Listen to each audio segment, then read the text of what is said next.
We're here with Colby Covington ahead of his interim welterweight title fight against Rafael dos Anjos, UFC 225. I'd like to get your take on this. You obviously came up in a wrestling background. We've been asking all the fighters. Earlier this week, Dana said he wanted to bring back the old style of weighing in and scrap the early weigh-ins. What do you prefer as someone who's basically cut weight his whole life?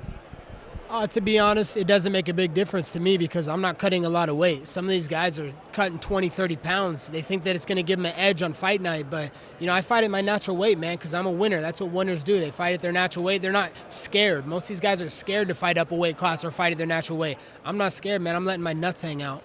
And a lot was made when Darren missed weight. He normally said he would blow up to around 200 pounds. Wonder Boy made him weigh in the day of the fight. Couldn't be above like 183, 188. Are you in favor of that if your opponent misses weight, not to give them such an advantage?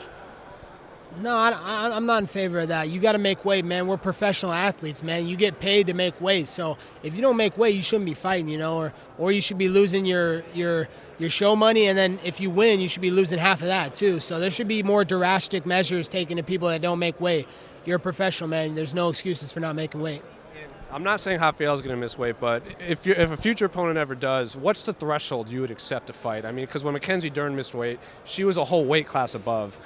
Say your opponent comes in 1 pound but looks really sucked out like you tried, or comes in like 7 pounds over. What's the threshold for you?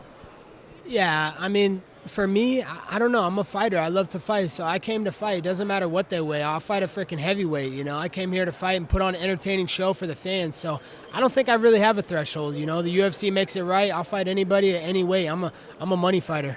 Were you surprised that not the backlash, but all the headlines that came from you saying you were going to bring the title to the White House?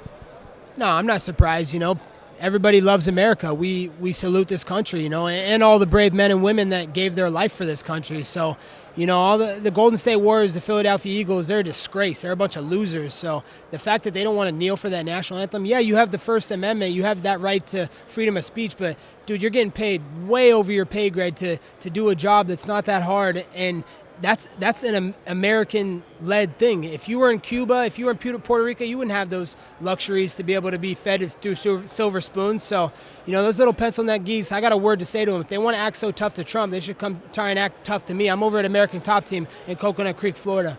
Do you have any connections that could even get you into the White House? Yeah, I do have some connections to the White House. My manager, Dan Lambert, he has all the money in the world. He has a connection to the White House. And then obviously Dana White, he's good friends with Trump. So I think Danny is going to send me to the White House after I get the belt so I can put the belt on Trump's desk.